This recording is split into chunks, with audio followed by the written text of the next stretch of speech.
ये है ताज media group और आप देख रहे हैं ताज न्यूज, आईना सच का।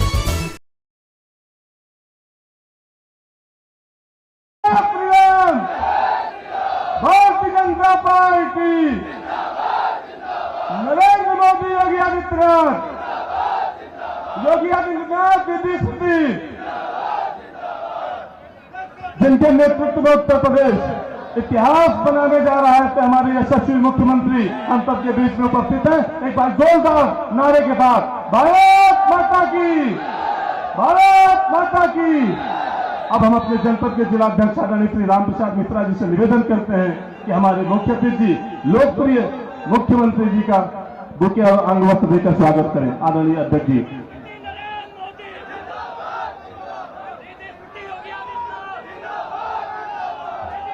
भारत माता की।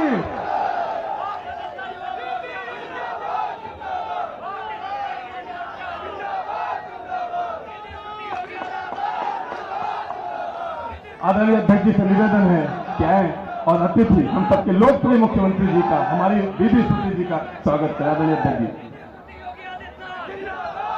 हम सबके लिए आज ही बड़े गौरव का क्षण है कि हमारे अमेठी लोकसभा की प्रत्याशी, हम सबकी सांसद, भारत सरकार के सम्माननीय मंत्री जी की चुनाव की सभा को संबोधित करने के लिए उत्तर प्रदेश सरकार के सम्माननीय मुख्यमंत्री, हम सबके मुखिया, हम सबके मार्गदर्शक, माननीय आदरणीय पूज्य योगी आदित्यनाथ जी, अमेठी की धरती पर आपका अमेठी की एक एक कार्यकर्ता की ओर से, जनता जनार्दन की ओर से बहुत बहुत स्वागत, अभिनंदन, वंदन करते हैं। अपने प्रत्याशी दीदी स्मृति रानी जी का मंच पे बहुत बहुत स्वागत, अभिनंदन करते हैं। मंच पर उपस्थित सभी माननीय मंत्री, माननीय विधायक, माननीय जिला पंचायत अध्यक्ष, पूर्व विधायक, हमारे सभी मंडल अध्यक्षगण, सबका बहुत बहुत स्वागत, अभिनंदन है। सामने आए हुए सभी विशाल जनसभा में जनता जनार्दन का स्वागत करते हुए आप सबसे आग्रह करते हैं कि आगामी 20 मई को भारतीय जनता पार्टी के प्रत्याशी, हम सबकी लोकप्रिय सांसद दीदी स्मृति रानी को वोट देकर जिताकर अमेठी के विकास की गति को आगे बढ़ाने के लिए आप सब संकल्प लेकर जाएंगे। जय हिंद, जय भारत, बोलो सियावर रामचंद्र की। हम सबके बीच में सरकार में मंत्री, हमारे यशस्वी तिलोई के विधायक आदरणीय राजा मेंकेश्वर शरण सिंह जी उपस्थित है। आपसे निवेदन है कि और हम सबका मार्गदर्शन करें। आदरणीय राज्यपाल।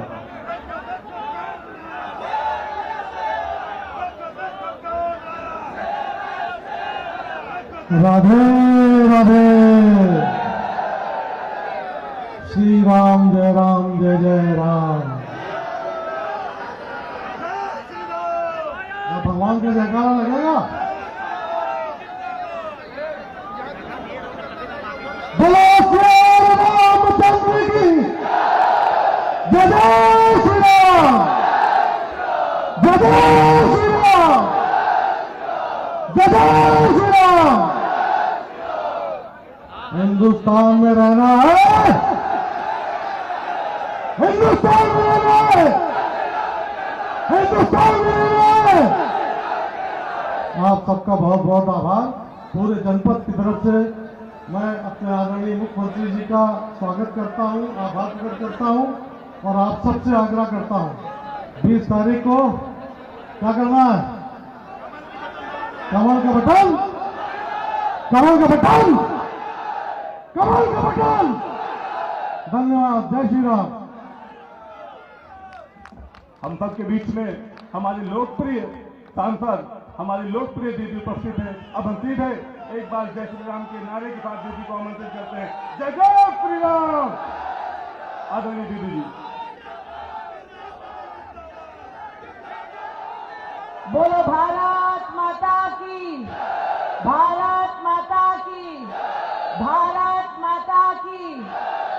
आज मंच पर विराजमान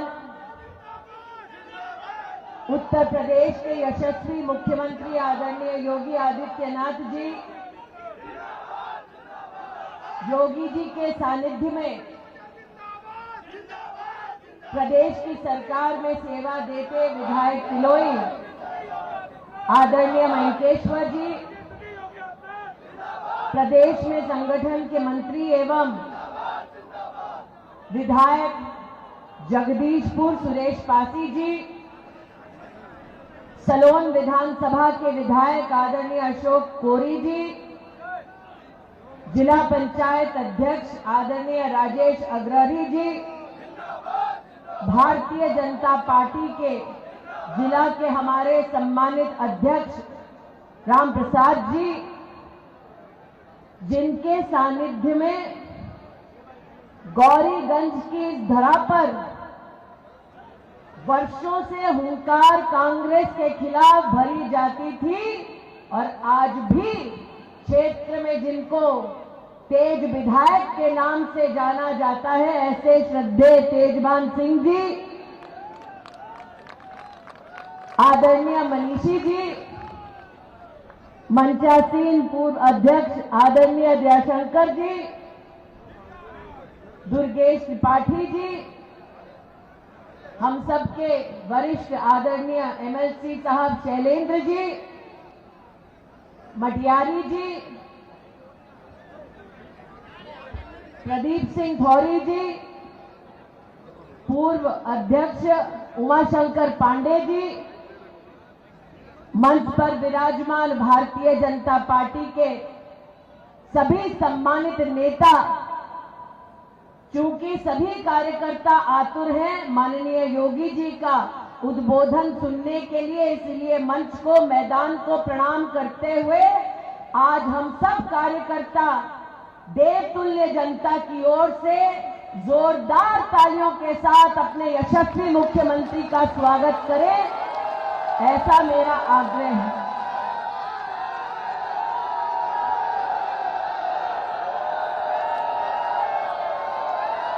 और गर्जना हमारी ऐसी हो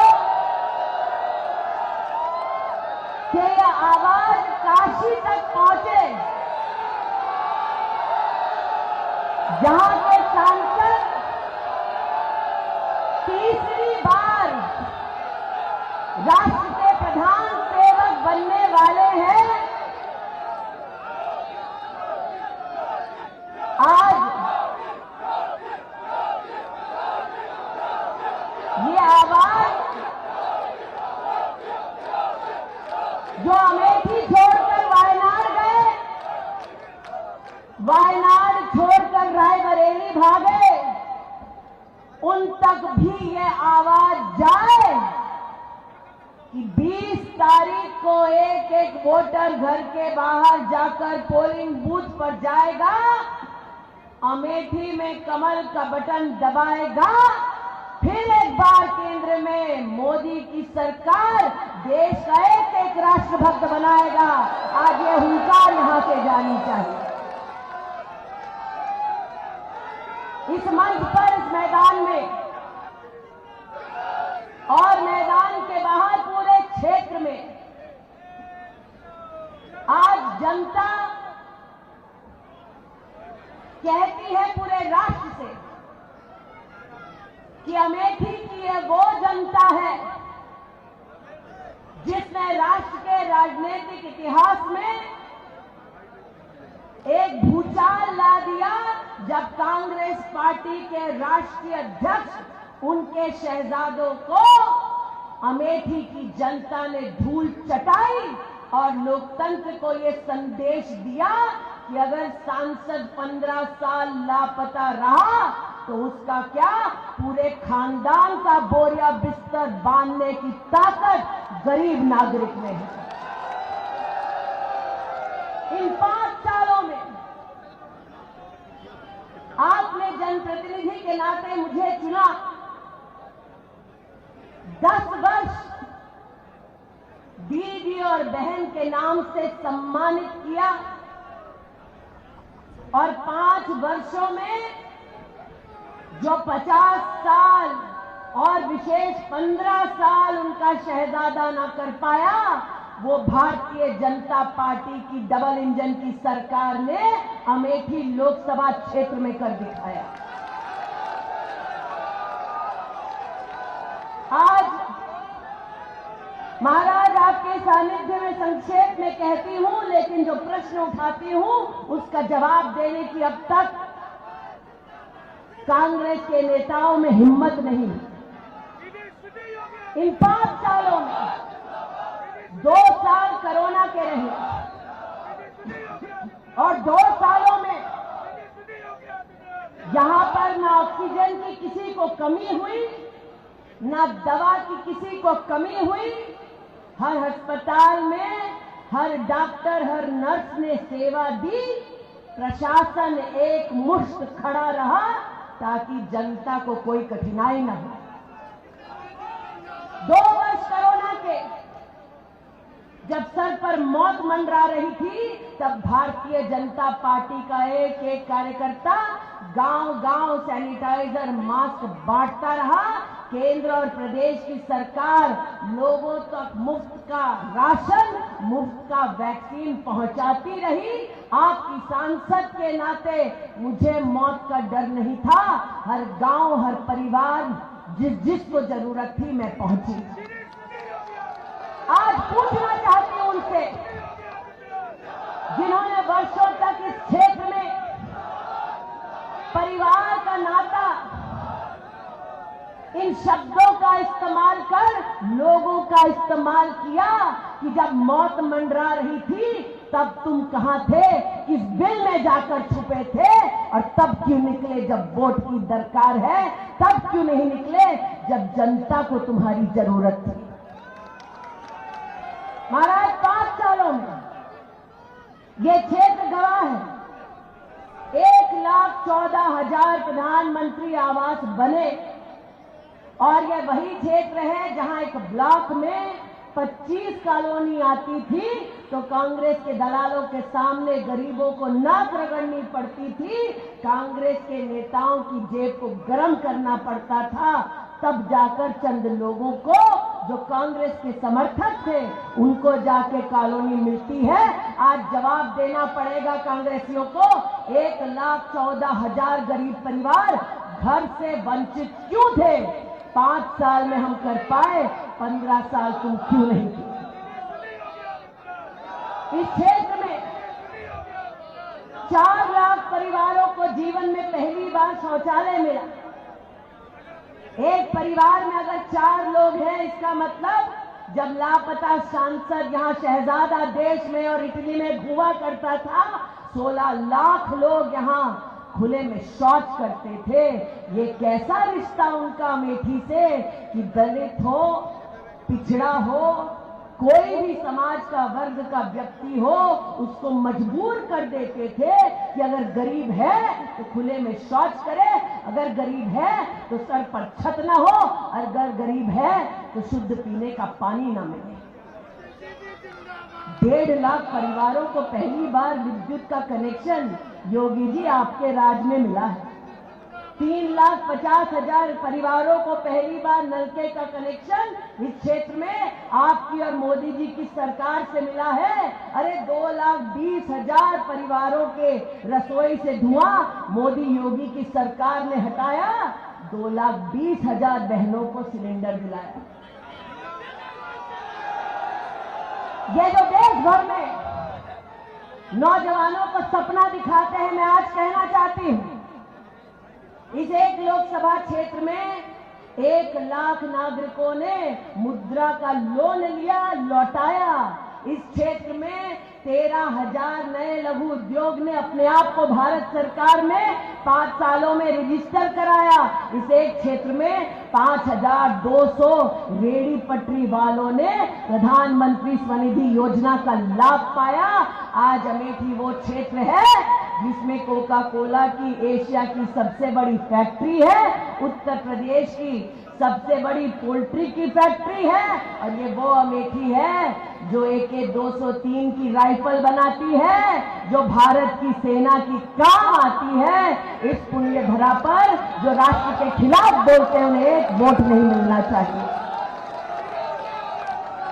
आज इस मंच पर, मैदान पर ऐसे कई लोग उपस्थित हैं जिन्होंने वो नजारा देखा जगदीशपुर में जब बाजार शुक्ल में भागवत की कथा करना अगर कोई चाहता सनातनी, तो कांग्रेस के गुंडे आकर उस परिवार को, उस पूरे मोहल्ले को प्रताड़ित करते। इस मंच ने, मैदान में वो मंजर देखा है जब जगदीशपुर में हनुमान जी की मूर्ति तालाब में कांग्रेस के गुंडे बहाते थे और राहुल गांधी चुपचाप ये तमाशा न सिर्फ देखते थे बल्कि उसको प्रोत्साहित करते थे। इस क्षेत्र में बीएचईएल की रोड नंबर 1 पर मनचलों का वो तमाशा देखा जब बेटियां ट्यूशन करके शाम को घर लौटती तो उनका आंचल खींचा जाता। अगर अपमानित परिवार जाकर दुहाई करता, मांगता इंसाफ, तो परिवार को भी प्रताड़ित किया जाता। आज वो क्षेत्र है जिसमें किसी मनचले की इतनी हिम्मत नहीं कि अमेठी की किसी बेटी का वो आंचल हाथ तक लगा ले।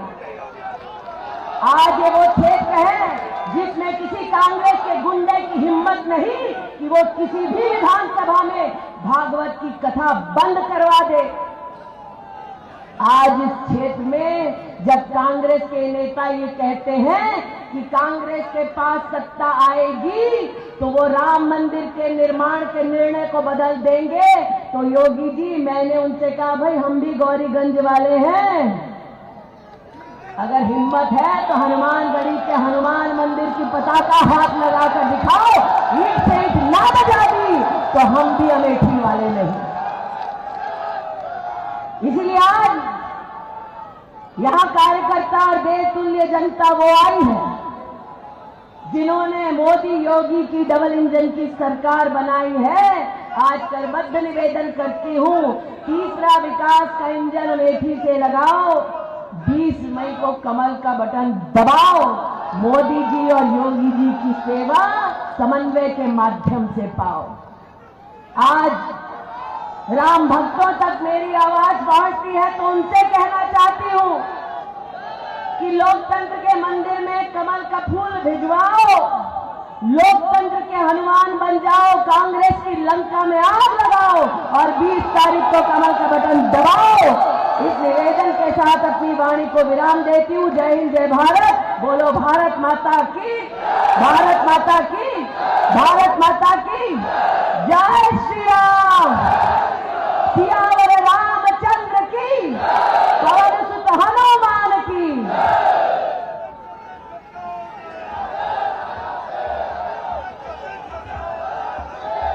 भारत माता की। अब सीधे आदरणीय महाराज जी को आमंत्रित करते हैं। बोलो भारत माता की, महाराज जी की।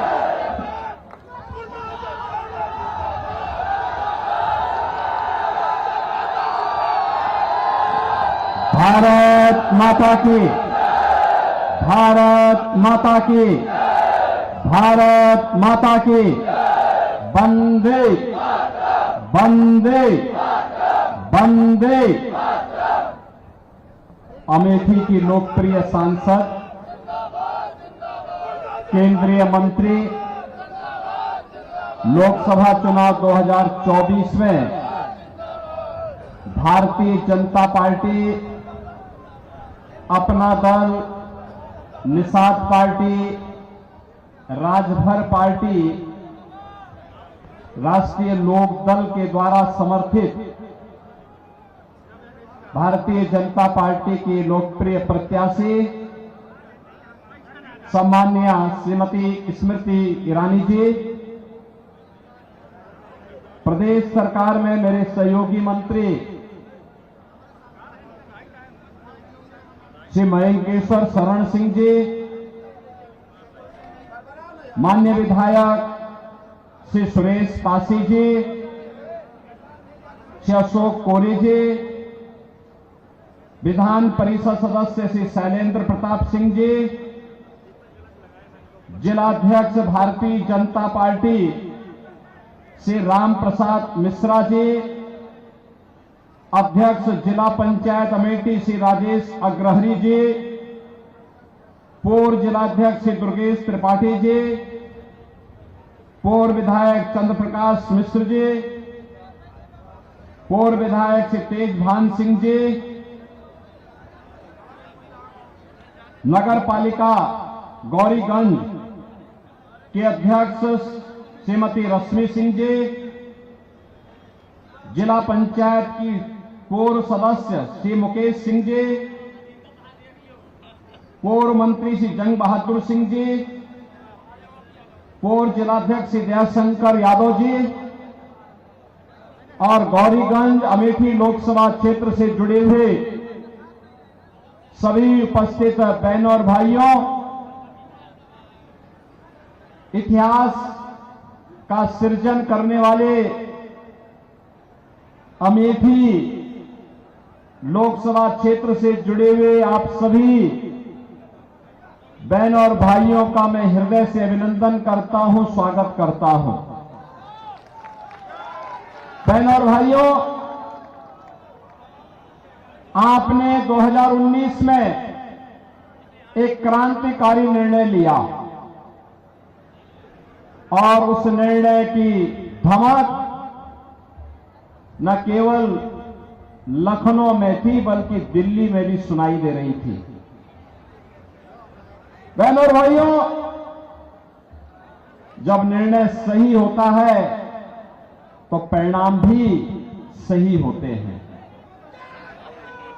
पहली बार अमेठी वासियों के द्वारा जो निर्णय लिया गया उस निर्णय ने साबित किया कि नहीं, अमेठी वासी अब भारत के विकास के सारथी बनेंगे, पिछलग्गू नहीं बनेंगे। और मैं बधाई दूंगा सम्मान्य श्रीमती स्मृति ईरानी जी को। उन्होंने 5 वर्ष में जितना दौरा अमेठी लोकसभा क्षेत्र का किया, कांग्रेस की 4 पीढ़ियां उतना दौरा संयुक्त रूप से नहीं कर पाई थी। एक सजग और जागरूक जनप्रतिनिधि कैसे होना चाहिए, केंद्रीय मंत्री के अपने दायित्वों का निर्वहन करने,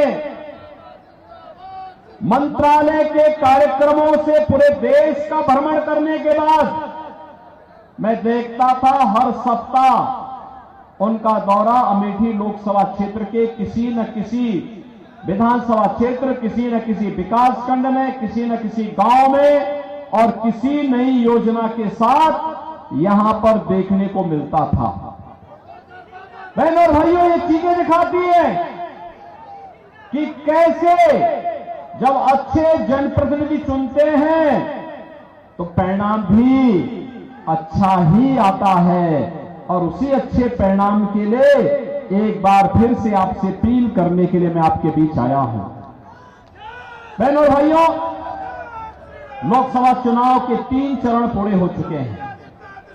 पूरे देश के अंदर आधा चुनाव संपन्न हो चुका है और अब 4थे चरण का चुनाव कल है। कल फिर 10 राज्यों में 96 सीटों पर चुनाव है। यानी अब तक तीसरे चरण आते आते जो अब तक देश के अंदर मोदी लहर थी, वो मोदी लहर अब एक सुनामी का रूप लेने जा रही है, क्योंकि जनता जनार्दन के मुंह से एक ही शब्द फूट रहा है। और बहनों और भाइयों, वह है कि फिर एक बार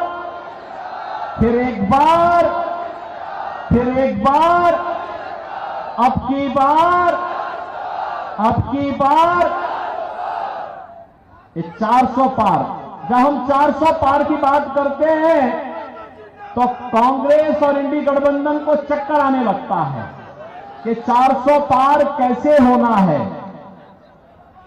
बहनों और भाइयों, मैं आपसे बताना चाहता हूं, सबसे पहली बात कि कांग्रेस समर्थन के लिए किसी भी पार्टी को समर्थन करने के लिए, पूरा बहुमत की सरकार बनाने के लिए 273 सीट चाहिए।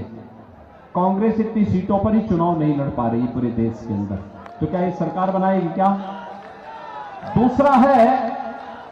दूसरा है जो कांग्रेस मॉडल देना चाहती है, बहनों और भाइयों, उससे बचना। इसलिए बचना, मैं उसमें बाद में आता हूं। लेकिन जब देश के अंदर अलग अलग राज्यों में मुझे जाने का अवसर प्राप्त हुआ पश्चिम में पहले चरण, दूसरे चरण, तीसरे चरण के मतदान के बाद जब भी हम जनता जनार्दन के पास गए, हमने कहा भी फिर एक बार मोदी सरकार आप चिल्ला रहे हैं, अब की बार 400 पार की बात कर रहे हैं, कैसे होगा? तो हर एक ओर से एक आवाज आती थी, और वो आवाज क्या आती थी? लोग एक ही बात कहते थे कि जो राम को लाए हैं, जो राम को लाए हैं, और ये तो अवध क्षेत्र है, अवध क्षेत्र के लिए तो एक नया बिहान है, एक नया सवेरा है। 500 वर्षों का इंतजार समाप्त हुआ है। अयोध्या में प्रभु रामलला विराजमान हुए हैं, और इसकी बधाई आप सबको, विशेष रूप से बधाई। और इस पूरी लड़ाई को अगर आप देश के अंदर देखेंगे ना, मोदी जी के तीसरी बार आने का, मोदी जी का तीसरी बार आने का, प्रधानमंत्री बनने का दो ही विरोध कर रहे हैं। दो लोग कौन है? एक रामद्रोही है और एक पाकिस्तान है। यही तो विरोध कर रहे हैं। पाकिस्तान को भी अच्छा नहीं लग रहा है, क्योंकि उसे मालूम है कांग्रेस के समय जब आतंकी विस्फोट होते थे तो कांग्रेस के नेता क्या कहते थे? कांग्रेस के नेता कहते थे वो सीमा पार से। आज तो नहीं है ना सीमा पार का आतंक। आज तो जोर से बम विस्फोट हो, कहीं पे पटाखा फट जाए ना तो पाकिस्तान सबसे पहले सफाई देता कि साहब मेरा हाथ नहीं है, क्योंकि उसे मालूम है ये मोदी जी के नेतृत्व में नया भारत है। ये छेड़ता नहीं है, लेकिन कोई छेड़ता है तो उसको छोड़ता भी नहीं है। और इसलिए बहनों और भाइयों, तुलसी बाबा ने तो पहले लिख दिया है, हो है वही जो राम रसी राखा। और प्रभु राम की इच्छा क्या है कि मेरा भक्त फिर से तीसरी बार देश का प्रधानमंत्री बने।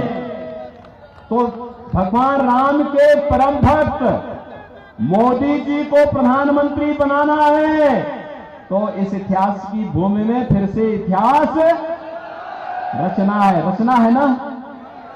एक दूसरा है कि मोदी जी के नेतृत्व में देश का सम्मान बढ़ा, देश की सीमाएं सुरक्षित हुई, आतंकवाद नक्सलवाद पूरी तरह नियंत्रित हुआ, विकास के बड़े बड़े कार्य हुए हैं, highway, railway, metro, 1 district 1 medical college. बहनों और भाइयों, हर घर नल की योजना, हर तहसील में fire station, IIT, IIM, AIIMS, NIT, world class university बन रही है। और गरीब कल्याणकारी योजनाओं की बात जो एक पाकिस्तान का राग अलाप रहे हैं ना, इन कांग्रेसियों से पूछिए कि जिसको पाकिस्तान से प्यार है वो पाकिस्तान में जाए, लेकिन हिंदुस्तान में मोदी जी के नेतृत्व में 10 वर्ष के अंदर उतने गरीबों को गरीबी रेखा से उभारा है जितना पाकिस्तान की आबादी, उससे ज्यादा लोग, 25 करोड़ लोग गरीबी रेखा से ऊपर उठे भारत के अंदर। और पाकिस्तान के अंदर 23 से 24 करोड़ की आबादी भूखों मर रही है, और भारत 80 करोड़ लोगों को फ्री में राशन की सुविधा का लाभ दे रहा है। यह है नया भारत। 5 लाख रुपए की आयुष्मान भारत की सुविधा, और देश के अंदर 60 करोड़ लोगों को किसान सम्मान निधि, 12 करोड़ परिवारों को, 12 करोड़ घरों में देश के अंदर शौचालय, और 4 करोड़ घरों को, 4 करोड़ गरीबों को घर, 1,14,000 तो अकेले अमेठी में बन गए। क्या कर रहे थे कांग्रेसी खानदान? क्या कर रहे थे लोग? यहां के गरीबों को मकान नहीं दे सकते थे, यहां के घरों में पानी नहीं पहुंचा सकते थे, नारी गरिमा के प्रतीक शौचालय नहीं बना सकते थे। लेकिन नहीं, ये तो दादी ने जो नारा दिया था 1970 में, पोता भी वही रखता जा रहा है। और जब इनसे पूछा गया कि क्या करेंगे। उन्होंने कहा गरीबी एक झटके में मिटा देंगे। कहा कैसे मिटाएंगे? उन्होंने कहा संपत्ति का सर्वे करवाएंगे। सर्वे करा करके और फिर इनके बुद्धिदाता आ गए, जैसा नाम वैसा काम। यानी उसने क्या कहा? कहा एक विरासत टैक्स लगा देंगे। विरासत टैक्स का मतलब जानते हैं ना?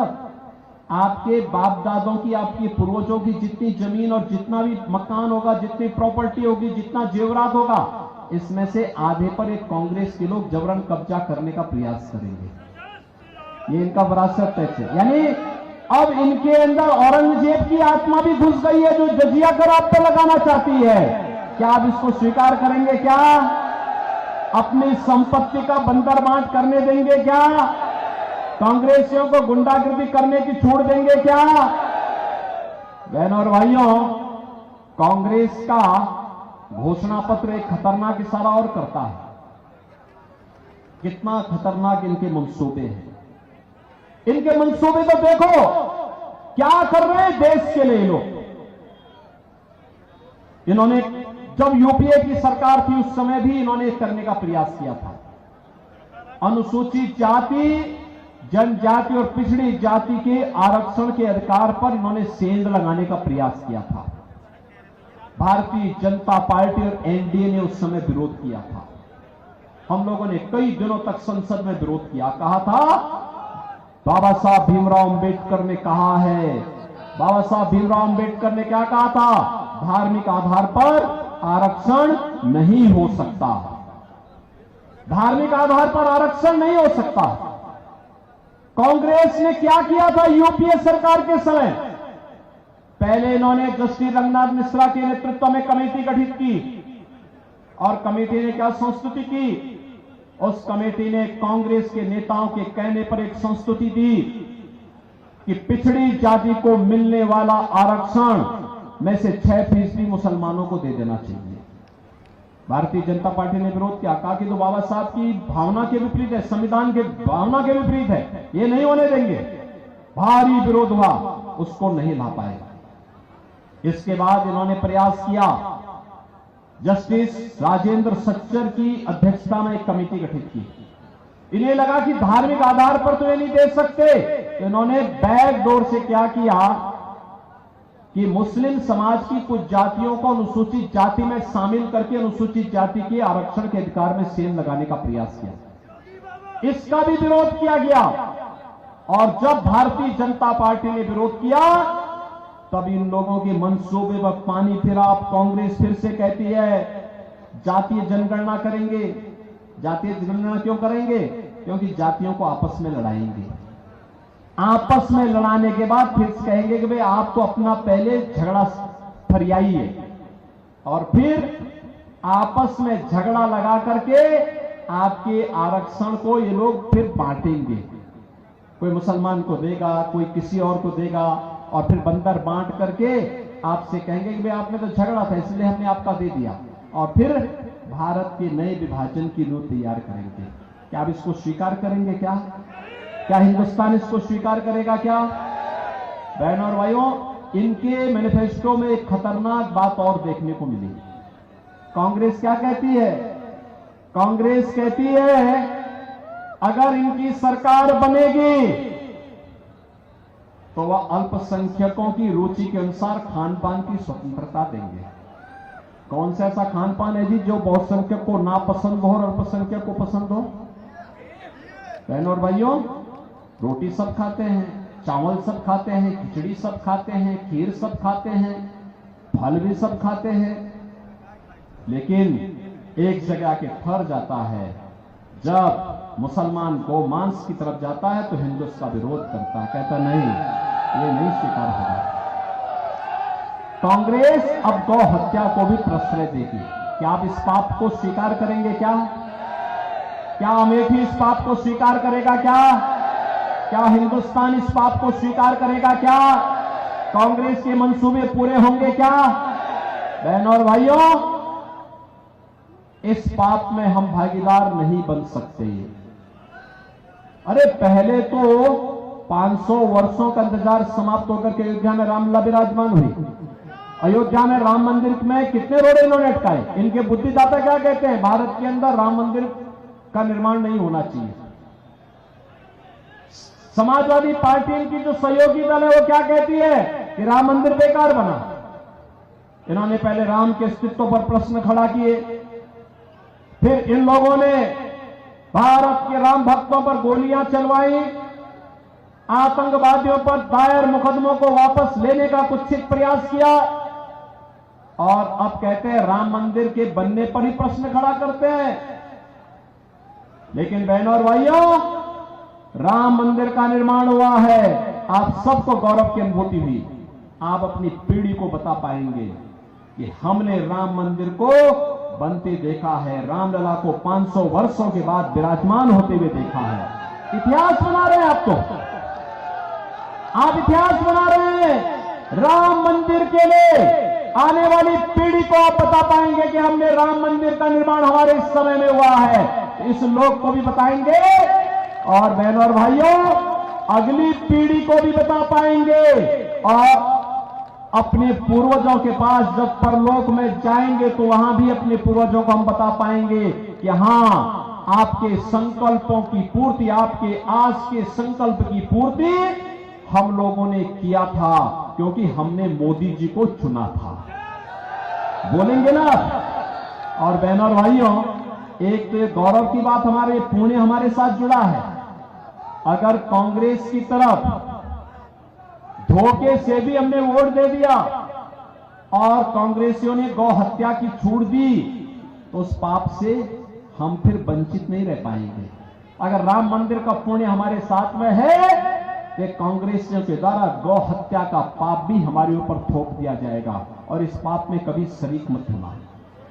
और इसीलिए मैं आज आपसे कहने के लिए आया कि पूरे देश के अंदर की जो आवाज है कि जो राम को लाए हैं हम उनको लाएंगे। और बहनों और भाइयों, इस अभियान के साथ हम सबको जुड़ना है। आप जुड़ेंगे, अमेठी जुड़ेगा। अमेठी ने जुड़ के दिखा दिया गत वर्ष 2019 में जोड़ करके देख लिया, और बहनों और भाइयों, उसका परिणाम भी आपको मिला। इतना सक्रिय सांसद, यहां के विकास के लिए इतना आग्रही सांसद, अमेठी में हर योजना आनी चाहिए, इसके लिए लगातार जागरूक सांसद किसी संसदीय क्षेत्र को मिल जाए तो उसका सौभाग्य होगा। और बहनों और भाइयों, इस बार तो गौरीगंज के हमारे सभी प्रतिनिधि आपके साथ में हैं, बीजेपी के साथ में हैं। सबने कहा, आपने देखा ना, मैं तो अमेठी और रायबरेली की जनता का इसलिए अभिनंदन करूंगा कि आपने जिन्हें भी अपना प्रतिनिधि चुना।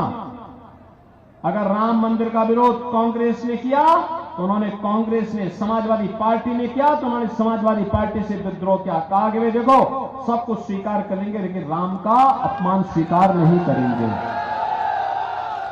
हां, गौरीगंज से आपने राकेश प्रताप सिंह को विधायक बनाया। जब समाजवादी पार्टी ने कहा कि अयोध्या में यह प्रस्ताव समाजवादी पार्टी का ही था, उन्होंने कहा था कि इतने लोग देश दर्शन करने के लिए अयोध्या आ रहा है, और अगर सभी विधायक एक साथ जाएं तो भाई, मैंने कहा भी हम तो सुविधा दे सकते हैं। मैं स्वयं अयोध्या गया था, अयोध्या में सारी व्यवस्था कराया था, और व्यवस्था कराने के बाद जब मैंने देखा कि समाजवादी पार्टी ने तो विरोध कर दिया, कहा कि नहीं, हम अयोध्या नहीं जाएंगे, तो उसके बाद बहनों और भाइयों, ये राम मंदिर का आज भी विरोध करते हैं। इनको राम मंदिर से परहेज है। भारत के अंदर राम और राष्ट्र एक दूसरे के पूरक है, अलग करके देखा ही नहीं जा सकता। और राम मंदिर का विरोध ये लोग करते हैं, इसका मतलब पाकिस्तान के साथ इनकी भावनाएं जुड़ रही हैं, और ऐसे लोगों को हमें कतई स्वीकार नहीं करना है। इन सब के मंसूबे आपको देख लिए ना, और इसीलिए मैं धन्यवाद दूंगा मैं इन सभी विधायकों को जिन्होंने समाजवादी पार्टी से कहा कि भाई देखो राजनीति बहुत हो जाएगी, लेकिन हम लोग भगवान राम का विरोध स्वीकार नहीं कर सकते, भगवान राम का अपमान स्वीकार नहीं कर सकते। राकेश प्रताप सिंह ने भी विरोध किया, रायबरेली में पांडे जी ने विरोध किया। उन्होंने कहा कि नहीं, ये सब कुछ हो सकता है, लेकिन अगर भगवान राम का विरोध करोगे तो फिर हम इसका मुंह तोड़ जवाब देंगे, चाहे वह कोई भी क्यों ना हो। और बहनों और भाइयों, आज तो पूरी अमेठी एक बार फिर से भारतीय जनता पार्टी की लोकप्रिय प्रत्याशी सम्मान्य स्मृति जी के समर्थन में खड़ा हुआ है। और इसलिए मैं आप सबके लिए आपसे अपील करूंगा कि बहनों और भाइयों, पंचम चरण में आपको मतदान करना है। एक चरण, चौथा चरण कल है और पांचवां चरण 20 मई को है।